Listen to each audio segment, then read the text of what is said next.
Elderly couple bought an abandoned storage locker unopened for a decade. The padlock crumbled in Frank's weathered hands like cigarette ash, 10 years of rust surrendering to a single twist of the bolt cutters. Beside him, Martha held her breath, her arthritic fingers clutching the auction receipt.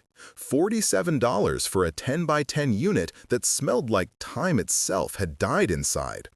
The metal door groaned upward, and afternoon light sliced through a decade of darkness, catching dust motes that danced like startled ghosts. What they saw made Martha's hand fly to her mouth. A child's bicycle, pink as a sunset, leaning against towers of sealed boxes. Behind it, a wedding dress in a garment bag. Behind that, file boxes labeled Hope's Room. And on the very top, balanced like a crown on a pyramid of someone's vanished life, a shoebox wrapped in duct tape with 4 words written in marker. "Open this last, please." Wait, before you see what's inside. If this story already has your heart pounding, tell us where you're watching from. When forgotten boxes open, when second chances hide under dust and debt, subscribe and stay close. You'll never guess what's been left behind. Now, back to the lock clicking open. Frank Holloway had been 73 years old for exactly 2 weeks when he stood in the parking lot of Secure Keep Storage in Cedar Falls, Iowa, holding a laminated card that said Unit 217 paid in full. The autumn sun felt thin on his shoulders, the kind of pale October warmth that promised nothing and delivered less. Martha stood beside him in her good church sweater, the navy one without moth holes. Her silver hair caught in a loose bun that made her look dignified despite everything they'd lost. They'd driven their 1997 Honda Civic, the one with 240,000 miles and a passenger door that only opened from the outside, through 3 counties. The radio had been broken since July. They'd sat in silence, watching cornfields blur past, both of them thinking about the $11 left in their checking account and the eviction notice folded in Martha's purse. The storage auction had been Martha's idea. She'd seen a flyer at the Goodwill while returning bottles for the deposit, 10 cents apiece, enough for a box of store-brand macaroni if they collected 60. The flyer promised treasures and antiques and life-changing finds. Martha had read it 3 times, her lips moving over the words, before folding it carefully and putting it in her coat pocket next to the eviction notice. "It's gambling," Frank had said that night, sitting at their kitchen table in the apartment they'd rented after losing the house. The apartment was above a laundromat, and the ceiling shook every time someone used the industrial dryer. "It's hope," Martha had replied. She'd looked at him with those gray eyes that had watched him come home from the factory for 41 years, that had cried at their daughter's funeral, that had never once looked away when things got hard. "We need $47 by Friday for rent, Frank. We've got 53 in the coffee can. What's $6 if it might change everything?" So here they stood, Unit 217 yawning open before them like a mouth full of secrets. Frank stepped inside first. His work boots, the steel-toed Red Wings he'd bought in 1989 and resold 4 times, crunching on grit and dead leaves that had somehow blown in through the gaps. The unit was packed tight, organized with a precision that spoke of someone who'd been back for all this, someone who'd thought 10 years was temporary. Martha followed, her fingers trailing along the boxes. Each one was labeled in neat handwriting. Hope's Books, age 8 to 10. Hope's Summer Clothes. Hope's Art Projects. There were dozens of them, stacked like a topography map of a child's life. "Lord have mercy," Martha whispered. The bicycle was a Schwinn, Frank noted automatically, his factory worker's eye cataloging the quick-release seat and the training wheels that had been removed but saved, zip-tied to the frame. The paint was faded but clean, protected from the sun. Someone had loved this bike. Someone had wanted to keep it perfect. Martha was kneeling now, her knees protesting on the concrete floor, her hands on a box labeled Hope's Baby Clothes. She didn't open it. She just touched the cardboard, her fingers gentle, the way she used to touch their daughter Amy's forehead when she had a fever. They'd lost Amy 5 years ago. Pancreatic cancer, stage 4, diagnosed on a Tuesday and gone by Christmas. She'd been 43, had a husband named Derek who'd remarried within a year, had a mortgage and a cat named Buttons and a job selling insurance, had never given them grandchildren, which had broken Martha's heart until cancer broke it worse. Frank watched his wife touch the box of baby clothes and felt something crack open inside his chest. "We should inventory," he said, his voice too loud in the enclosed space. "See what we can sell." Martha nodded but didn't move. Behind her, the wedding dress hung like a ghost, the garment bag yellowed but intact. The zipper was halfway open, revealing ivory satin and lace sleeves. Frank pulled out his phone, a flip phone from 2010 that Martha had found at a yard sale for $3, and started taking pictures for Facebook Marketplace. He photographed the bicycle, a stack of books, a box of kitchen items, a lamp with a brass base. Each click felt like a small betrayal, documenting someone else's loss for their gain. That's when Martha found the folder. It was in a file box marked Important Documents, sitting between a box of Christmas ornaments and a bin of what looked like craft supplies. The folder was red, the kind lawyers use, and it was thick with papers held together by a metal clasp. Martha opened it standing up, her reading glasses, drugstore, 2.5 magnification, perched on her nose. Frank watched her face change as she read, watched the color drain from her cheeks like water from a tub. "Frank," she said. He came to her side, and she turned the folder so he could see. The first page was a birth certificate. Hope Elizabeth Morrison, born April 14, 2008, at Mercy Hospital in Des Moines. Mother, Jennifer Lynn Morrison. Father, unknown. The second page was a death certificate. Jennifer Lynn Morrison, died September 19, 2014, at Unity Point Hospice in Cedar Rapids. Cause of death, complications from lupus. Age, 31. The third page was a letter, handwritten on lined paper, dated September 18, 2014, 1 day before Jennifer died. To whoever finds this, my name is Jenny Morrison. I'm dying. I know that sounds dramatic, but it's true. The doctors say I have maybe a week, maybe less. My kidneys are shutting down. I can't feel my feet anymore. I'm writing this because I need someone to know about Hope. She's 6 years old.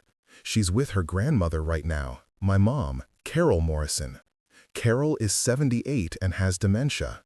She can't take care of Hope long term, but she was all I had when the hospital said I couldn't go home anymore.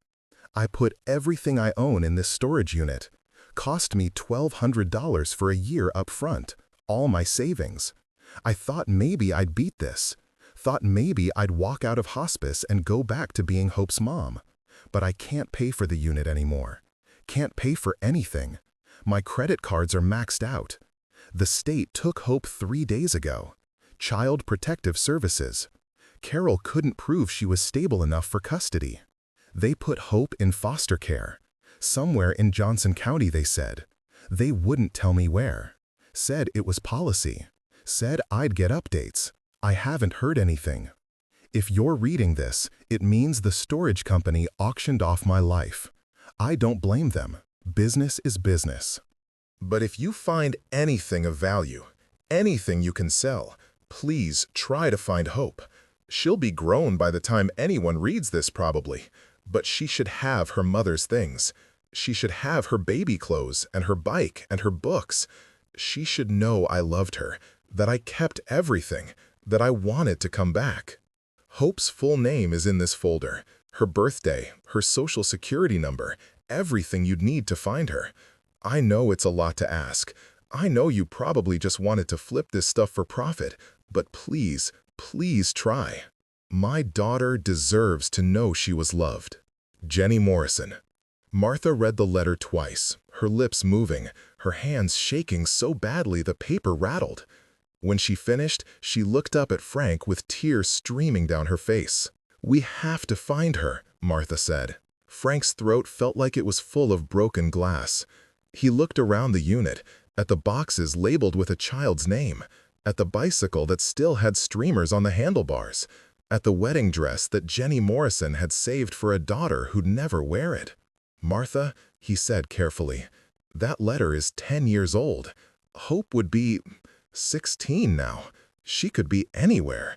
She could be—" "Don't," Martha said sharply. "Don't you dare say it." Frank closed his mouth. In 46 years of marriage, he'd learned when Martha's voice got that particular edge. She'd used it when the factory laid him off in '08.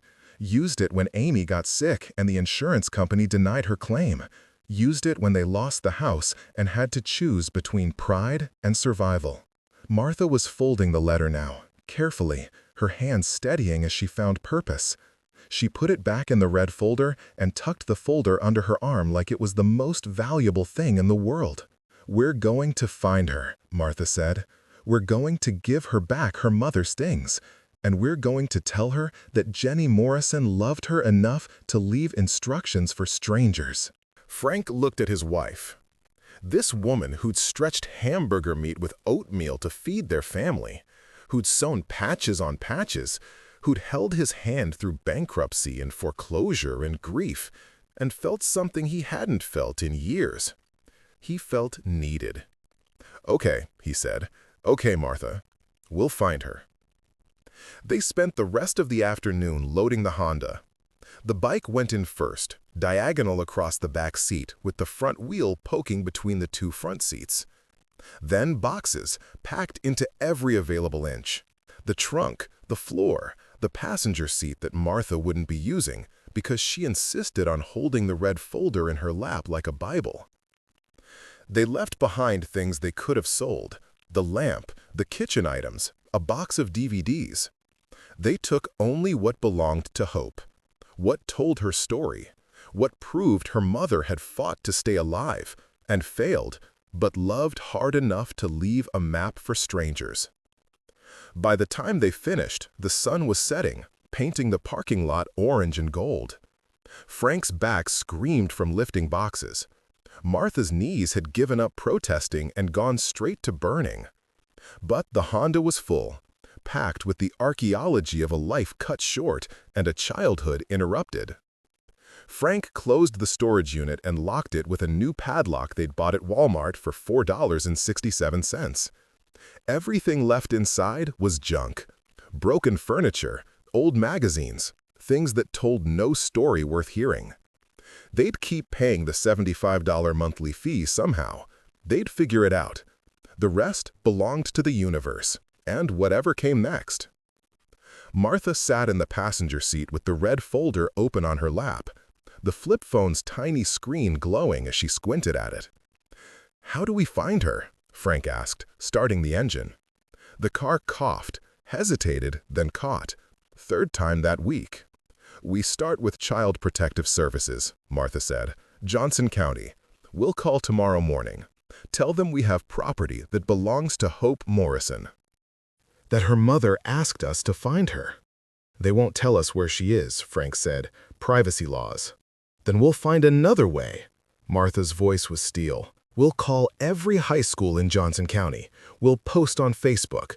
We'll go to churches and libraries and anywhere that might have a record. Someone knows where Hope Morrison is, and we're going to find that someone."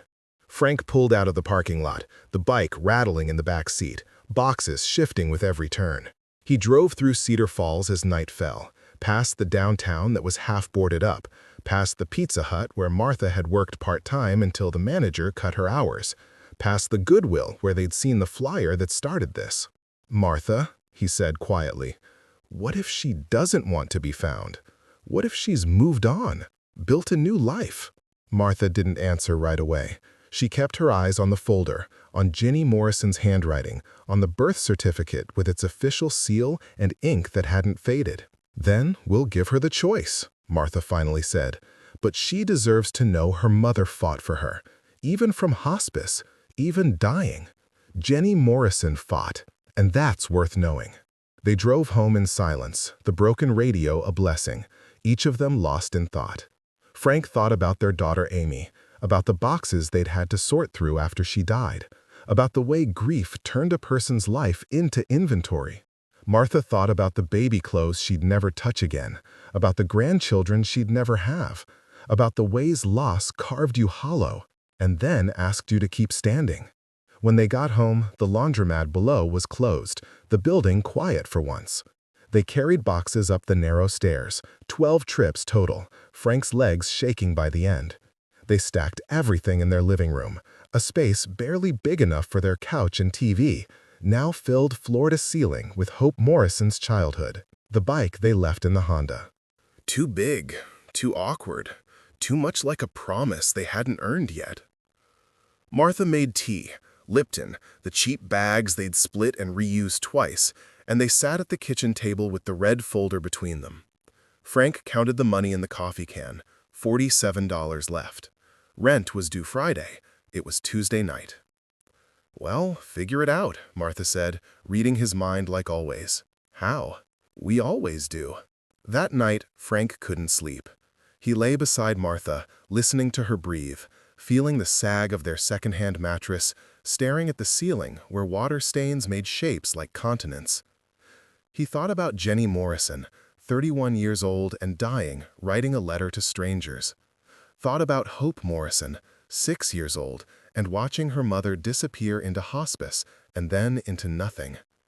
Thought about all the ways the world broke people and then expected them to keep going. Somewhere around 3 a.m., he got up and went to the living room. He turned on the lamp, their lamp, the one from their old house, the one Amy had bought them for their 30th anniversary, and opened the box labeled Hope's Baby Clothes. Inside were onesies folded with military precision, tiny socks, impossibly small, a blanket with ducks on it, a hospital bracelet still attached. Baby Girl Morrison, 4/14/08, 6 pounds 3 ounces. Frank held the bracelet in his palm, this scrap of plastic and paper that had circled a newborn's wrist. He thought about Jenny Morrison, 18 years old and alone, holding her daughter for the first time. Thought about the decade she'd fought to stay alive, to stay Hope's mother, to keep her promises. He thought about how easy it would have been to sell these boxes unopened, to make their rent money, and never know about the letter, about Hope, about any of it. Martha appeared in the doorway, wrapped in her robe, her hair down around her shoulders the way she only wore it in private. "You okay?" she asked. "I don't know how to do this," Frank admitted. "I don't know how to find a girl who doesn't know we exist, how to tell her we have her mother's things, how to make any of this right." Martha came and sat beside him on the couch, the cushions dipping, their bodies settling into familiar proximity. She took the hospital bracelet from his hand and held it up to the light. "We do it the same way we did everything else," she said. "One day at a time, one phone call, one knock on a door. We do it because it's right, because that girl deserves to know she was loved, because her mother asked us to try. What if we fail?" "Then we fail knowing we tried," Martha said. "That's all anyone can do, Frank. Try." Wednesday morning came bright and cold, the kind of October day that smells like apples and dying leaves. Martha was up at 6, dressed in her good slacks and the blouse she saved for doctor appointments. She'd printed out Hope's birth certificate on the library's computer, 10 cents a page, and put it in a folder of their own. Frank wore his church clothes, khakis with a patch on one knee, a button-down shirt Martha had mended at the collar. They looked like what they were, old people who'd worked hard their whole lives and had nothing to show for it but dignity and each other. The Johnson County Department of Human Services was in Iowa City, an hour away. They couldn't afford the gas, but they went anyway. Frank coaxing the Honda up to 60 on the interstate, Martha watching the temperature gauge like it was a bomb timer. The office was in a low brick building that looked like every government building Frank had ever seen. Functional, depressing, designed to make you feel small. Inside, fluorescent lights hummed overhead, and chairs with worn fabric lined the walls. A receptionist sat behind thick glass, looking tired at 9 a.m. Martha approached the window with the folder clutched to her chest. "I need information about a child who was placed in foster care 10 years ago," she said. "Hope Morrison." Born April 2008. I have her birth certificate and a letter from her mother. The receptionist, a woman in her 50s with reading glasses on a chain, looked at Martha like she'd asked to borrow the moon. "I can't give out information about minors in the system," she said. "Privacy laws. I can take your information and pass it along, but I can't confirm or deny." "Her mother died," Martha interrupted, her voice cracking, "in hospice. She left everything in a storage unit and wrote a letter asking whoever found it to find her daughter. We bought that unit. We have her things. We just want to give them back." The receptionist's face softened, but policy was policy. She handed Martha a form, 3 pages, asking for information they mostly didn't have. They filled it out in the waiting room, Frank's handwriting shaky, Martha spelling out words in the margins. They attached a copy of Jenny's letter and Hope's birth certificate. They wrote their phone number, Martha's flip phone, and their address, the apartment above the laundromat. When they turned it in, the receptionist promised to forward it. "But don't expect a fast response," she warned. "These things take time, weeks, maybe months. And there's no guarantee the child, the young woman now, will even be notified. That's up to her caseworker." "Thank you," Martha said, because what else was there to say? They drove home in silence, the gas gauge on E, Frank praying they'd make it. They did, barely, coasting the last block on fumes. That night, Martha posted on Facebook. She used her account, 172 friends, mostly people from church and the old neighborhood, and wrote, "Looking for Hope Morrison, born April 2008, possibly in foster care in Johnson County, Iowa. Her mother Jenny passed away in 2014 and left belongings for her. We have them and want to return them. If you know Hope or anyone who might know her, please share this post or message me. Thank you." She attached a picture of the bike, the pink Schwinn with its streamers, careful not to show anything too personal. Then she clicked share and closed her eyes like she was praying. By morning, the post had 3 shares and 1 comment. "Good luck. God bless you." The days that followed were hard. Friday came and they couldn't make rent. The landlord, a man named Vic who smelled like cigarettes and owned half the buildings downtown, came knocking at 6 p.m. "I got your notice," Frank said through the crack in the door. "We need another week." "A week or a month doesn't matter," Vic said. "You're already 3 months behind, Frank. I've been patient, but I got bills too." "We'll have it," Martha said, appearing behind Frank. "We'll figure something out." Vic looked at them, really looked, like he was seeing them for the first time. 2 old people in a cramped apartment, trying to stay afloat. "1 week," he said finally, "but that's it. I'm not a charity." When he left, Martha sat at the kitchen table and cried. Not loud, not dramatic. Just quiet tears that ran down her face and dripped onto the formica.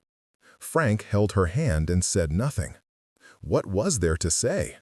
They'd sold everything they could.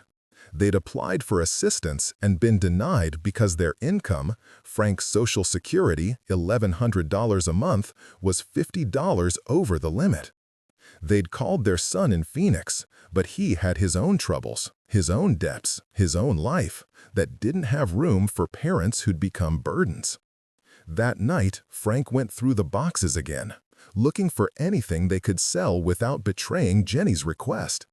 He found some books that weren't specifically Hope's, adult novels, textbooks from community college, a watch, a jewelry box with costume jewelry, nothing valuable, but maybe worth something at a pawn shop. Saturday morning, he loaded it all in the car and drove to 3 pawn shops, coming home with $89. Enough for rent, barely. Enough to keep them housed for another month, another 30 days to figure out the next crisis. When he walked in with the cash, Martha was on the phone, her face flushed, her voice high and tight. "Yes," she was saying. "Yes, I understand. Thank you. Thank you so much." She hung up and turned to Frank, her hands shaking.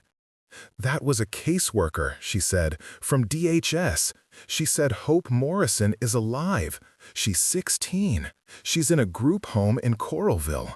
She's been in the system since she was 6. Frank felt his knees weaken. He sat down hard in the nearest chair. "Did they tell her about us?" he asked. "Not yet," Martha said. "They need Hope's permission to give us her contact information. But the caseworker said should talk to her, explain about the storage unit, about her mother's things. She said should call back in a few days." Frank put the rent money on the table, 3 20s, 2 10s, 9 1s, and quarters he'd counted 3 times. Martha looked at it, then at him, then started crying again. But this time, she was smiling. The call came on Wednesday afternoon. Martha had been sorting through Hope's art projects, drawings of houses and stick-figure families, paintings of sunsets and flowers, crayon portraits labeled "Me and Mom," when the phone rang. "Mrs. Holloway," a woman's voice said, professional, kind. "This is Lisa Chen from DHS. I spoke with Hope Morrison. She'd like to meet you." Martha sat down before her legs gave out. "She would?"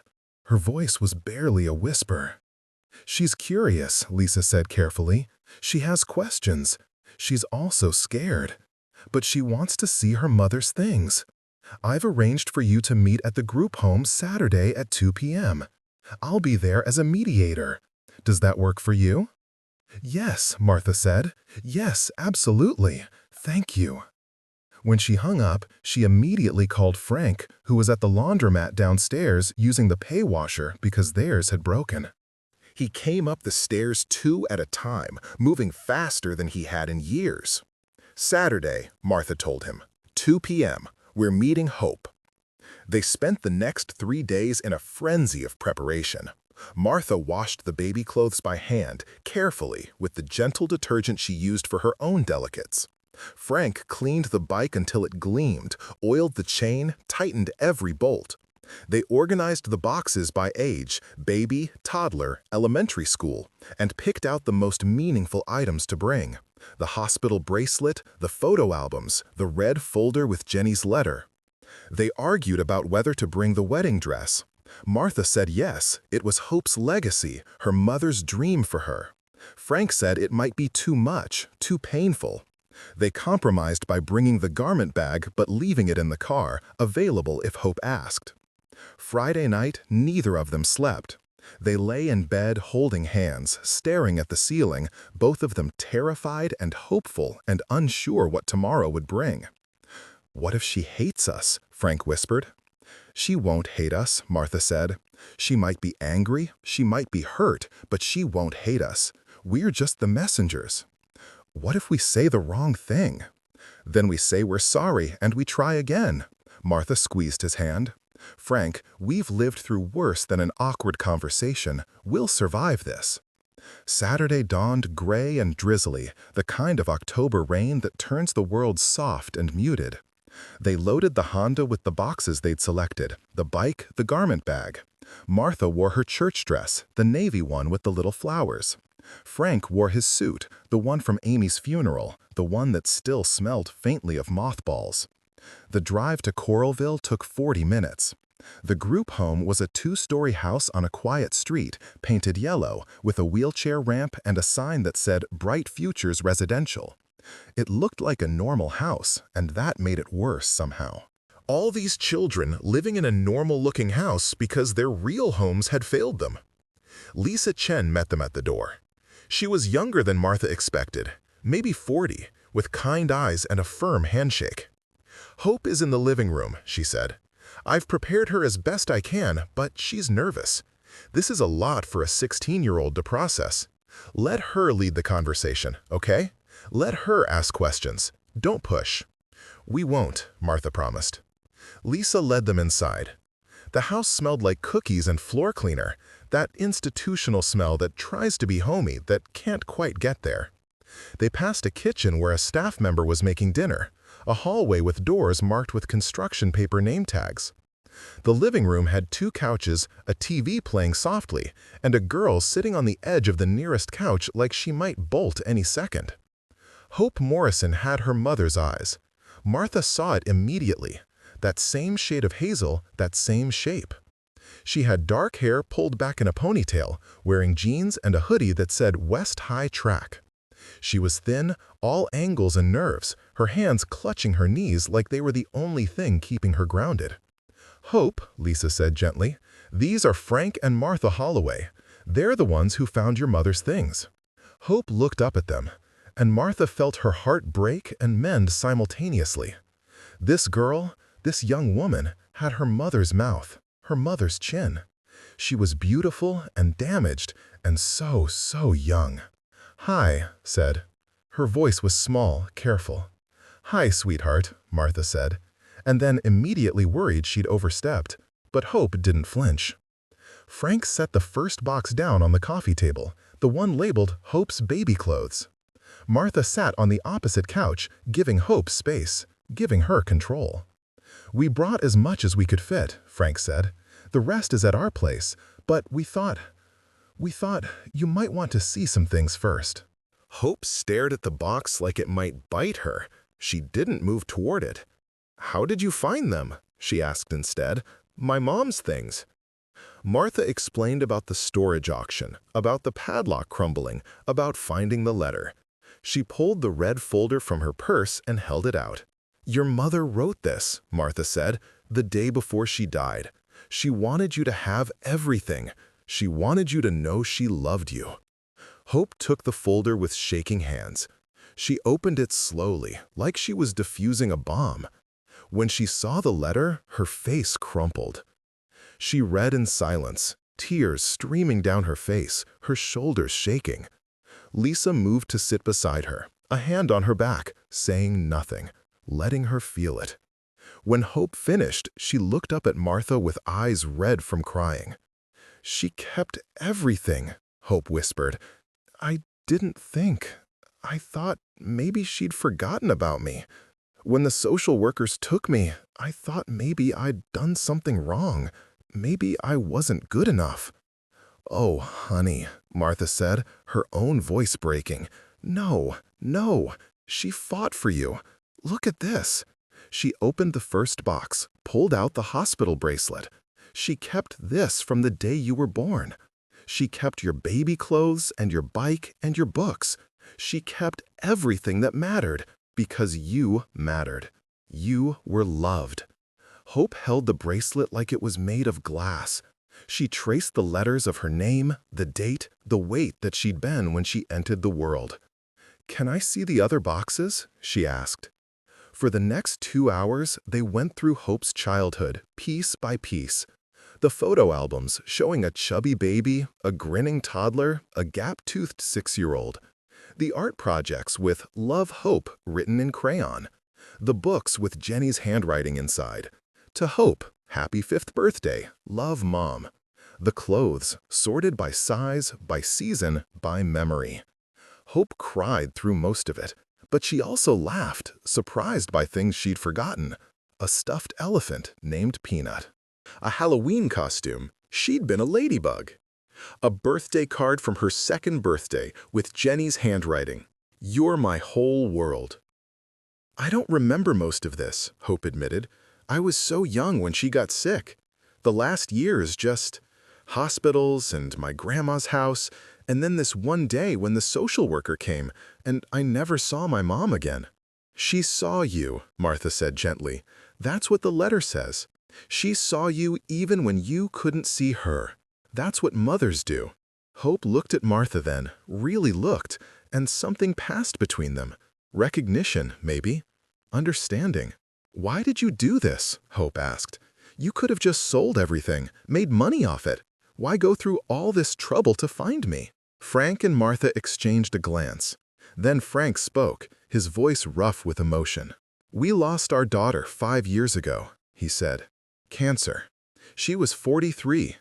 And when she died, we had to sort through her things, decide what to keep and what to let go.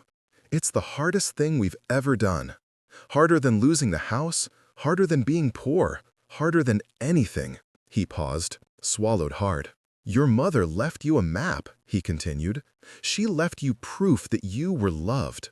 And we thought if someone had done that for our Amy, if someone had fought that hard to make sure she knew she mattered, we'd want to know.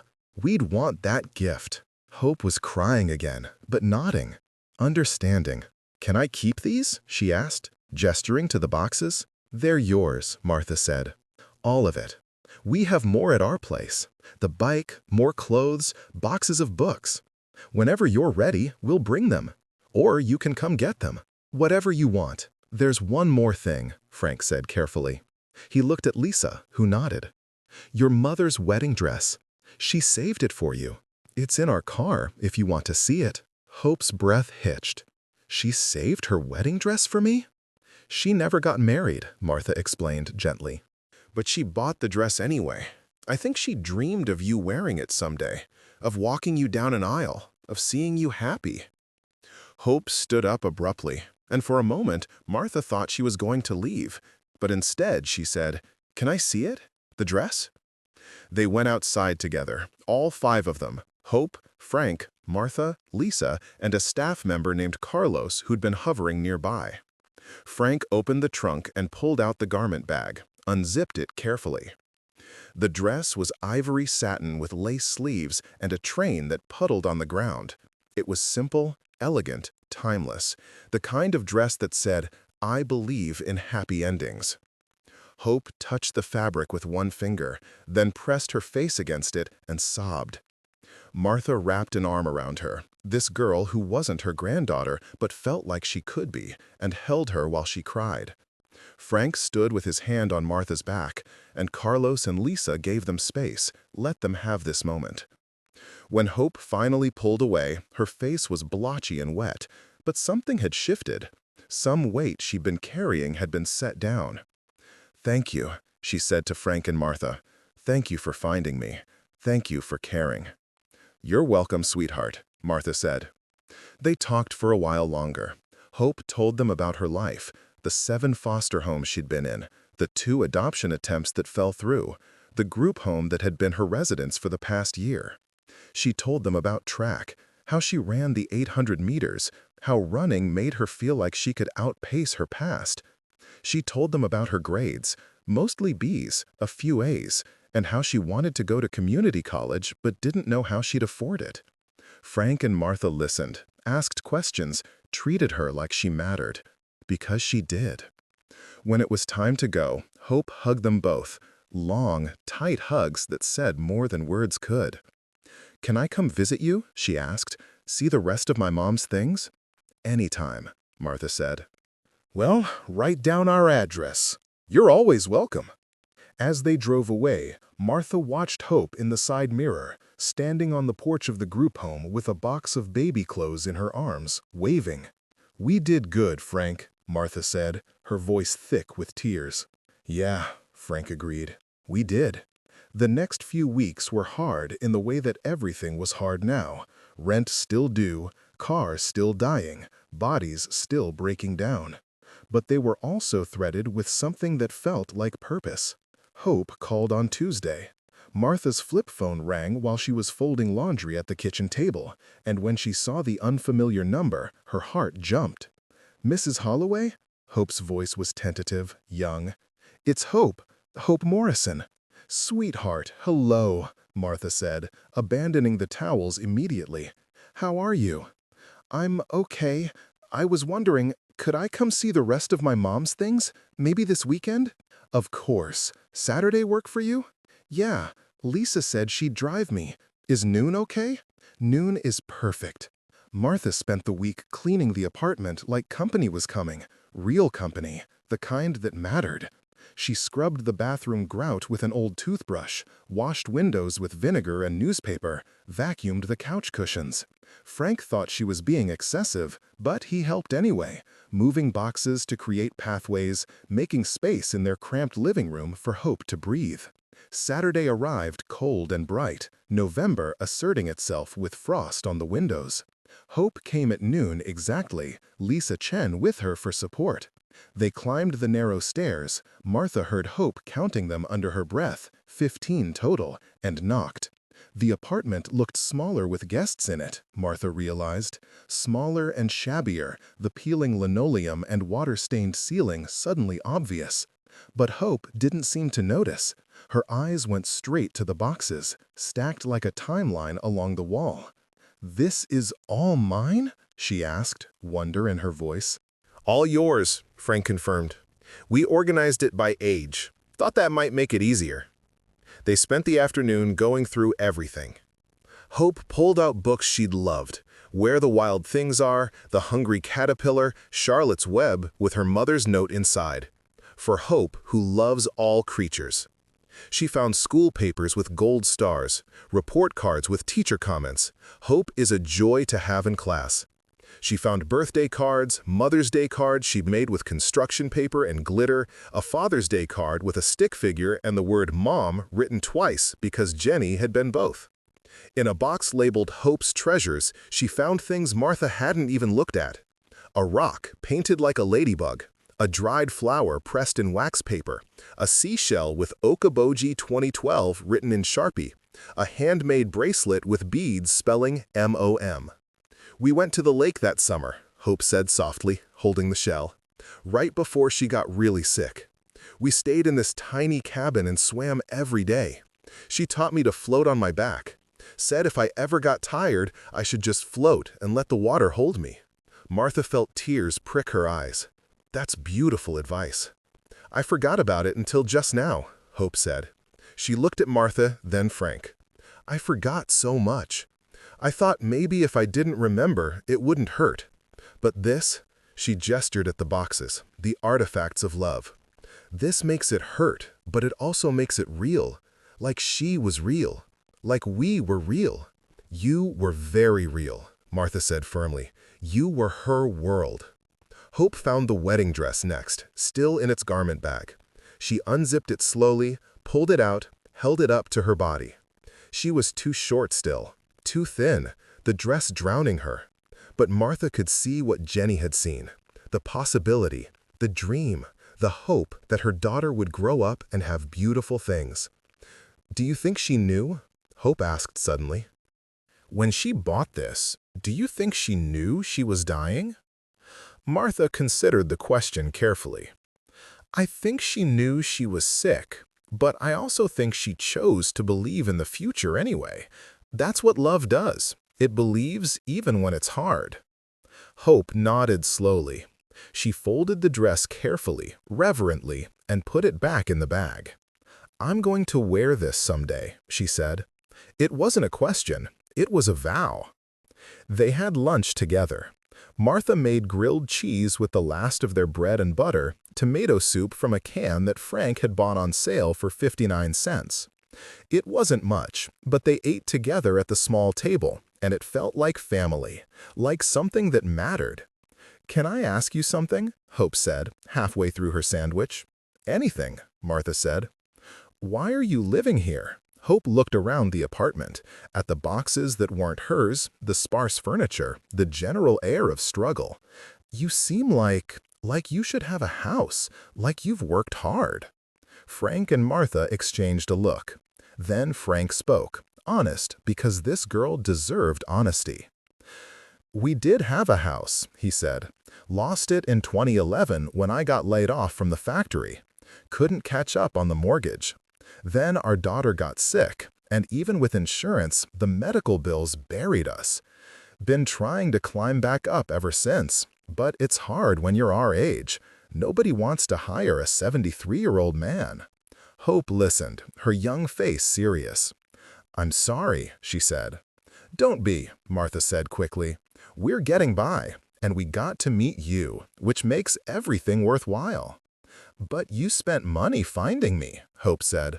Money you don't have. Best money we ever spent, Frank said. Hope was quiet for a long moment, turning her soup spoon over and over in her hands. Then she said, I have some money from my mom's Social Security. It goes into an account for when I turn 18. It's not a lot, maybe $3,000. But when I get it, I want to give you some for helping me." "Absolutely not," Martha said immediately. "That's your money," Frank added. "Your mother's gift to you, for college, for your future." "But you need it more than I do," Hope protested. "We need to know we did the right thing more than we need money," Martha said gently. "And taking money from you wouldn't be right. You keep every penny. You're going to need it." Hope looked like she wanted to argue, but something in Martha's face stopped her. Instead, she said, "Then can I come visit again? Can I be, I don't know, part of your life?" Martha's throat closed up entirely. She reached across the table and took Hope's hand. This girl's hand, small and calloused from work and life and survival. "Sweetheart," Martha said when she could speak again, "we would be honored." After Hope and Lisa left, after the apartment was quiet again and the boxes had been repacked, Frank and Martha sat on their couch in the gathering darkness. They didn't turn on the TV. They didn't talk. They just sat together, holding hands, feeling the weight of what they'd done and what it meant. "We're going to get evicted," Frank said eventually. Not defeatist, just factual. "We're 3 months behind now. Vic's patience is running out." "I know," Martha said. "And the car's transmission is going. I can hear it slipping." "I know." "But I wouldn't change anything," Frank said, turning to look at his wife. "Even if we end up on the street, I wouldn't change finding Hope." Martha smiled, tired and genuine. "Me either." The eviction notice came the following Wednesday, taped to their door in an official envelope. 30 days to vacate. Frank read it twice, then folded it and put it in the drawer with all the other notices they'd accumulated. Hospital bills they couldn't pay, credit card statements for cards they'd maxed out, letters from collection agencies. They told Hope when she called that evening. They didn't want to burden her, but she asked how they were, and Martha couldn't lie to her. "We're going to be okay," Martha said, even though she wasn't sure that was true. "We've been through worse." "Where will you go?" Hope asked, her voice tight with worry. "We're looking at options," Frank said on the extension phone. "Homeless shelter, maybe. Or there's a senior center that has rooms sometimes." "No," Hope said. "No, you can't go to a shelter. Let me talk to Lisa. There has to be something." "Hope, honey, this isn't your problem," Martha started. "You're my problem now," Hope interrupted, fierce. "You found me. You gave me my mother back.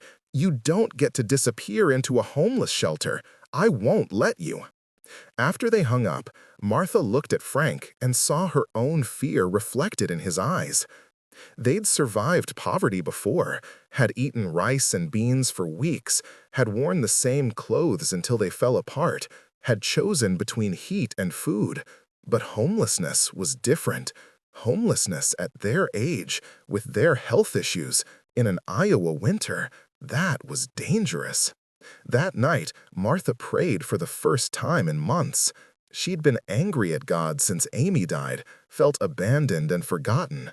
But tonight, she knelt beside the bed, her arthritic knees screaming, and prayed. "Please," she whispered into the darkness, "please let us finish what we started. Let us see hope through. Then do with us what you will." The call came Friday afternoon. Lisa Chen, her voice professional but warm. "Mrs. Holloway, I've been talking with some people. We might have a solution for you and Frank." Martha's heart hammered. What kind of solution? "There's a program called Bridge House. It's transitional housing for at-risk seniors. I have a contact there, and when I explained your situation, how you've been helping Hope, how you're facing eviction, she was very interested. They have an opening. It's small, a 1-bedroom apartment, but it's subsidized." "You'd pay 30% of your income, whatever that is." Martha did the math in her head. 30% of Frank's Social Security was $330. They could do that. They could breathe at that. "Are you serious?" Martha asked, her voice breaking. Very serious. There's paperwork, an interview, a background check, but my contact says you sound like exactly the kind of people they want to help. People who are trying, who just need a break. When? Martha asked. When could we move in? If everything goes smoothly, December 1st. That gives you time to pack, to transition, and it's close to the group home where Hope is, so she can visit easily. Martha couldn't speak. She just held the phone and cried, deep, shaking sobs that came from a place of relief so profound it hurt. Mrs. Holloway? Lisa said gently. Are you okay? I'm perfect, Martha managed. Thank you. Thank you so much. When Frank came home from the laundromat, he'd been washing their bedding, quarters they'd scrounged from the couch cushions. Martha told him. He set down the basket of clean sheets and sat heavily in a chair. We're going to be okay, he said, not quite believing it. We're going to be okay, Martha confirmed. They called Hope immediately. She answered on the first ring, breathless. Did Lisa call? Did she tell you? She told us, Martha said. Hope, thank you. Thank you for caring enough to help. You helped me first, Hope said simply. This is just me helping back. The next 3 weeks were a blur of paperwork and packing and goodbyes. They filled out forms for Bridge House, attended an interview where they told their story, the factory layoff, Amy's death, the storage unit, finding Hope. The intake coordinator, a woman named Patricia with kind eyes, nodded along and said, You're approved. Welcome to Bridge House. They packed their belongings, the things that were actually theirs, not Hope's, into boxes they got from behind the grocery store. It didn't take long. They'd been paring down for years, selling and donating and losing things to time and necessity. What remained fit in 20 boxes and the trunk of the Honda. Hope came to help them pack. She was there every Saturday, carrying boxes, wrapping dishes and newspaper, organizing their lives with the kind of care that Martha's heart ached. She'd brought friends from the group home, Carlos, the staff member, and 2 other foster kids, teens with stories like hers. They worked together, this makeshift family, and by the end, they were laughing more than crying. On moving day, December 1st, cold and crisp, Hope was there at 8 a.m. with Lisa and a borrowed van from the group home. They loaded everything in 2 trips, Frank and Martha's belongings and all of Hope's boxes from her mother. Because Hope had decided. She wanted her mother's things at Bridge House, wanted them where she could visit, where they'd be safe, where the people who'd found them could keep them until she had a place of her own. You're sure? Martha asked. This is your history, sweetheart. I know, Hope said, but you're my family now, and family shares.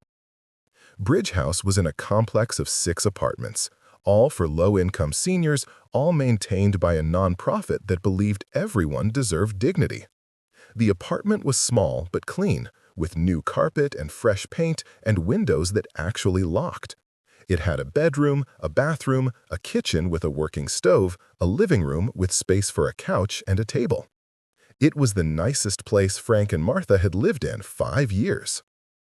They moved in with help from Hope and Lisa and Carlos, arranging furniture they'd had in storage at Vic's, unpacking boxes, hanging curtains Martha had sewn from bedsheets. By evening, it looked like home, looked like a place where people lived instead of survived. Hope stayed for dinner, spaghetti that Martha made from scratch, sauce from a jar, but pasta she'd boiled with care. They sat at their small table, the 3 of them, and ate together.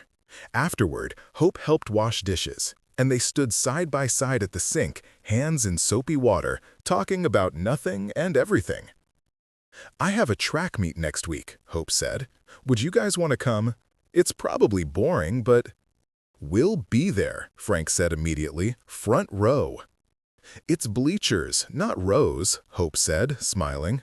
But yeah, that would be nice. When Lisa came to pick Hope up, she still wasn't old enough to drive alone. Hope hugged Frank and Martha at the door. Long hugs, the kind that said, I love you, without words. Thank you for finding me, Hope whispered to Martha. Thank you for not giving up. Thank you for letting us, Martha whispered back. After they left, Frank and Martha stood in their new living room, surrounded by boxes that held 2 lifetimes and 1 girl's childhood. The apartment was quiet, except for the heater humming, working, keeping them warm. "We did it," Frank said. "We did," Martha agreed. That night, they slept in their own bedroom, in their own bed, without the sound of industrial dryers shaking the ceiling.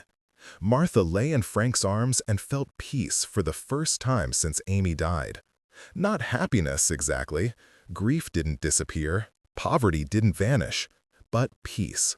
The knowledge that they'd done something good, something right, something that mattered. The track meet the following Saturday was at West High School in a gymnasium that smelled like floor wax and teenage sweat. Frank and Martha arrived early, climbing the bleachers carefully, finding seats in the middle where they could see everything.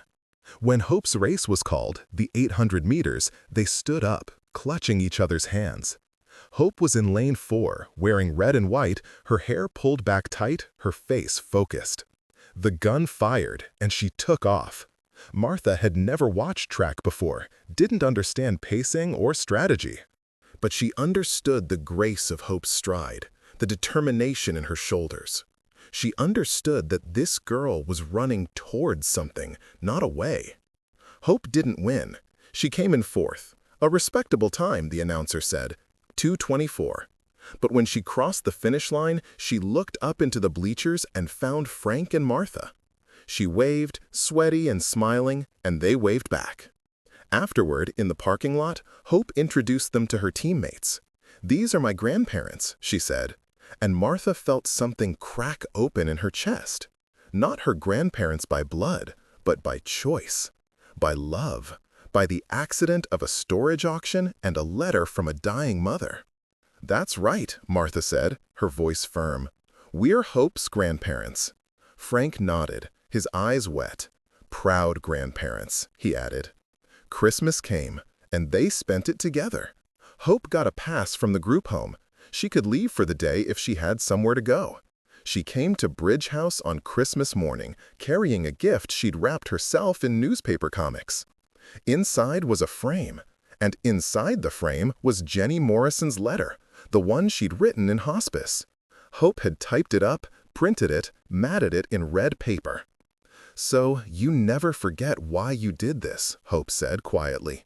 "So I never forget my mom asked for help, and you answered." Martha hung it in the living room, above the couch where they could see it every day. The last line visible, underlined in Hope's careful hand. "My daughter deserves to know she was loved."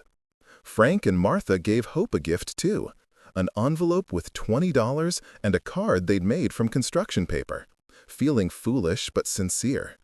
Inside, Martha had written, "For our granddaughter, who gave us purpose when we needed it most. Love, Grandma and Grandpa." Hope cried. Then they all cried. Then they ate the Christmas ham Martha had bought on sale, $1.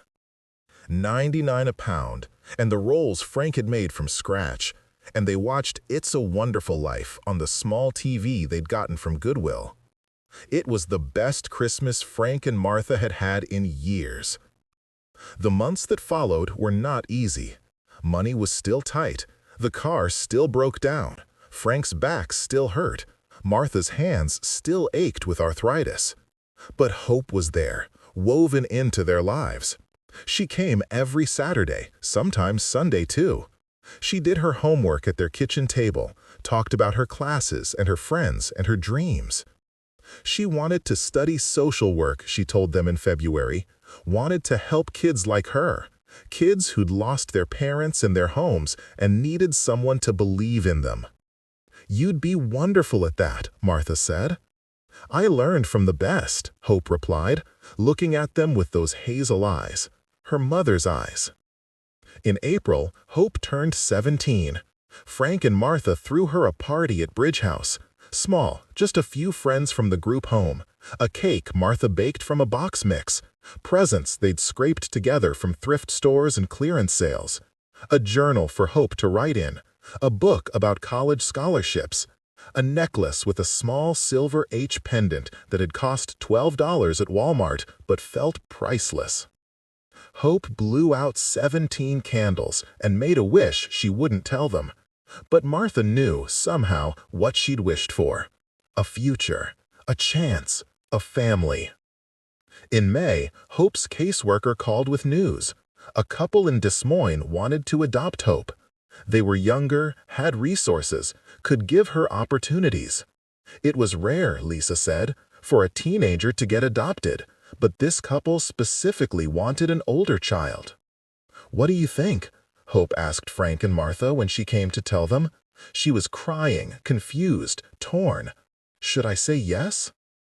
Martha took Hope's hands in hers, these young, strong hands, and spoke from her heart. "Sweetheart, if they're good people who will love you and help you build a life, then yes." Yes, you deserve a real family, not two old people barely scraping by. "But you are my real family," Hope said fiercely. "You found me. You kept me." "And we always will," Frank said. "Adoption doesn't change that. You can have parents and grandparents. You can have everything." Hope met the couple, David and Rachel Chen, both teachers, both in their 40s, both unable to have biological children. They were kind, patient, excited about Hope's love of running and her dreams of college. They had a house with a bedroom waiting, painted lavender because Hope had mentioned once that it was her favorite color. The adoption went through in July. Hope Morrison became Hope Chen, and she moved to Des Moines. And Frank and Martha stood in the courtroom and cried because they were losing her and gaining her simultaneously. But Hope didn't disappear. She called every week. She came to visit once a month, bringing David and Rachel with her. The four of them, Hope's adoptive parents and her found grandparents, became friends, bonded by their love for this remarkable girl. In August, Hope started her senior year at a new school. She ran cross-country, made the honor roll, applied to colleges with David and Rachel's help. She wrote her application essay about a storage unit, a letter, and two old people who refused to give up. She got into the University of Iowa. Full scholarship, based on need and merit, and a story that made the admissions officers cry. When the acceptance letter came, Hope drove to Bridge House herself. She'd gotten her license in September, drove David and Rachel's old Camry. She burst through the door, waving the letter, screaming, "I got in! I got in!" Frank and Martha hugged her, this girl who'd become their purpose, their joy, their reason to keep going. They cried and laughed and celebrated with grape juice from the dollar store because they couldn't afford champagne. But it didn't matter. Nothing mattered except this. Hope was going to college. Hope had a future. The wedding dress came out of storage for Hope's senior prom. Rachel had offered to buy her a new dress, but Hope said no. She wanted to wear something of her mother's, something that connected her past to her present. Martha altered it, took it in at the waist, shortened the hem, removed the train. It wasn't a wedding dress anymore. It was a prom dress, ivory and elegant and perfect. When Hope put it on, standing in Bridge House's tiny bathroom, Martha saw Jenny Morrison in her daughter's face. Saw the same hope, the same beauty, the same resilience. "Your mother would be so proud," Martha whispered. "I know," Hope said, "because you told me. You made sure I knew." Hope graduated in May, valedictorian of her class. Frank and Martha sat in the audience with David and Rachel, four parents who'd claimed this girl through love instead of biology. When Hope gave her speech, she talked about second chances and found families and the power of not giving up. She didn't mention Frank and Martha by name. They'd asked her not to, didn't want attention, but everyone who mattered knew who she meant. That summer, before Hope left for college, they had one last afternoon together at Bridge House. Hope brought pizza, her treat, from her graduation gift money. They ate on paper plates and talked about dorm life and class schedules and whether Hope should join a sorority. "You're going to do amazing things," Frank said. Your mother knew it. That's why she fought so hard. I'm going to make her proud, Hope said. And you guys too. I'm going to be a social worker, and I'm going to help kids who feel lost. I'm going to be someone's Frank and Martha. You already are, Martha said. When Hope left that evening, headed back to Des Moines to pack for college, she hugged them both at the door. Long, tight hugs that said everything words couldn't. I love you, Hope said. Grandma, Grandpa, I love you. We love you too, sweetheart, Martha said. So much. They watched her drive away, the taillights of the Camry disappearing down the street. Then they went inside, back to their small apartment, back to their quiet life. But it wasn't empty anymore. It was full of photos Hope had given them, of the letter hanging on the wall, of the knowledge that they'd done something that mattered, that a dying mother's last wish had been granted, that a lost girl had been found. Frank and Martha Holloway went to bed that night holding hands, the way they'd done for 47 years. They were still poor, still old, still struggling with rent and medication and a car that might die any day.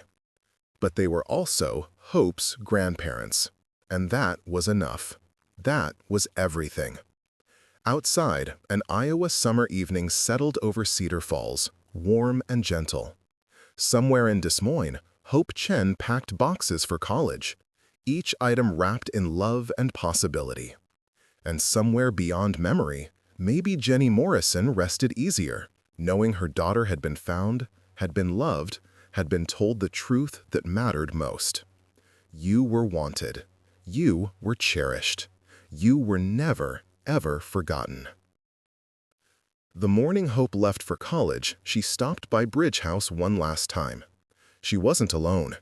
David and Rachel were waiting in the car, packed and ready for the drive to Iowa City. But Hope had asked for 10 minutes, just her and Frank and Martha. She stood in their living room, this space that had become holy ground for all of them, and she handed Martha a small box. "Don't open it until I'm gone," Hope said. "Promise me." "We promise," Martha said. Hope hugged them both, quick and fierce, then ran out the door before she started crying. They watched from the window as she got into the Camry, waved once, and drove away toward her future. Martha opened the box with trembling hands. Inside was a note and a check. The check was for $3,000. Every penny of Hope's Social Security savings, the money her mother had left her. The note read, "Grandma and Grandpa, I know you won't want this. I know you'll try to give it back, but please don't. My mom saved this money for my future, and you are my future. You made sure I had one. Use it for whatever you need. Fix the car, buy groceries, pay rent, breathe easier for a little while. I'll be okay. I have David and Rachel and scholarships and a whole life ahead of me because you found a storage unit and refused to give up. This isn't payment. You can't pay for love. This is just me saying thank you the only way I know how. I love you forever. Hope." Martha held the check and cried.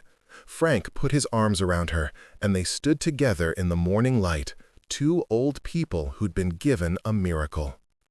They would use the money, not all at once, but carefully, stretching it like they'd stretched everything in their lives. They'd fix the transmission. They'd buy Frank the back brace he needed. They'd get Martha's teeth looked at. They'd breathe easier, like Hope had said. But more than that, they'd keep going. They'd wake up every morning in Bridge House and know they'd done something good. They'd put Hope's picture on the wall next to Jenny's letter. They'd answer the phone when she called from her dorm room, homesick and scared and brave. They'd drive to Iowa City in the wheezing Honda to watch her run in college meets. They'd be her grandparents, steadfast and true, for as long as they had breath in their bodies. Because that's what love did. It kept going. It didn't quit. It turned a $47 storage auction into a family. It transformed loss into legacy.